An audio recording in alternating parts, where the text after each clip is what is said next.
তখনই বুঝতে যে কিছু একটা হলো। দেখো দেখো কি হচ্ছে, কালবৈশাখীর বৃষ্টির ঝড়, মাথায় আমার পড়েছে একটা বাড়ি। আবার আজকে তুলতে গিয়ে মাথায় কাঠ পড়ে গেছে, কাঠ পড়ে গিয়ে আমি মরে গেছি।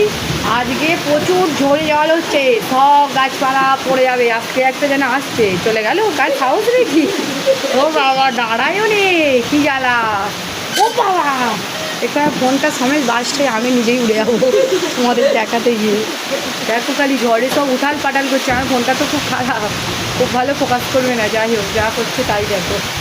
পুরি পাপড়ি দেখতে পাচ্ছ কি বিশাল, মাথায় বর্ষা ভাত পড়েছিল একটু আগে আমার। ও মাই গড, ঝড় দেখতে যাবো কি এখানটা, পাহাড়টা হচ্ছে পাইলাই পাইলাই পাইলাই, এইখানটা ফেলে যাবে। এখানে আমি জল দিয়ে এলাম, এইখানটা খুলে আছে।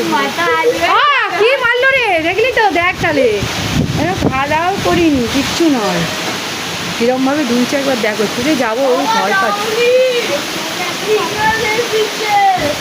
হ্যাঁ আমার ফোনটাই লাগছে, টেনে নেবে। আজকে আমাদের সব আম গাছগুলো ঝড়ে পড়ে যাবো,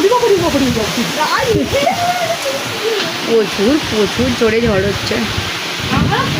এ কি রে, ও তাই ভাবি হয়ে গেছে।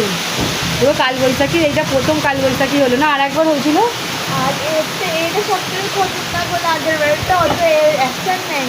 হ্যাঁ মানে ঝড়, প্রচুর জলটা হয়েছিল বল। এটা জলটা হচ্ছে, ঝড়টাও হচ্ছে, দুটো একসঙ্গেই হচ্ছে।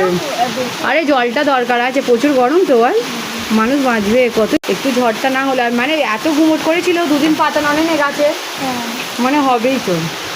আজকে আমি ওই জন্য সুজনকে পাঠিয়ে দিলাম, আজকে আবহাওয়া ভালো নয়, ঝড় আসবে, তোকে বললাম না সুজন, ওই জন্য বললাম ঝড় জল আসবে, তাড়াতাড়ি চলে যাও তাড়াতাড়ি, ওই জন্য ওকে আনতে পাঠিয়ে দিয়েছি। আর সবে তো গেছে, আর দাদা বলেছি এই ঠিক কেন সবে এসে, আর একে পাঠিয়ে দিয়েছি আমি।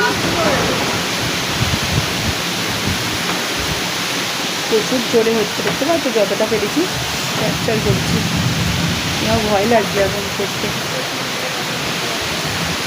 এইদিকে না করে পাপে,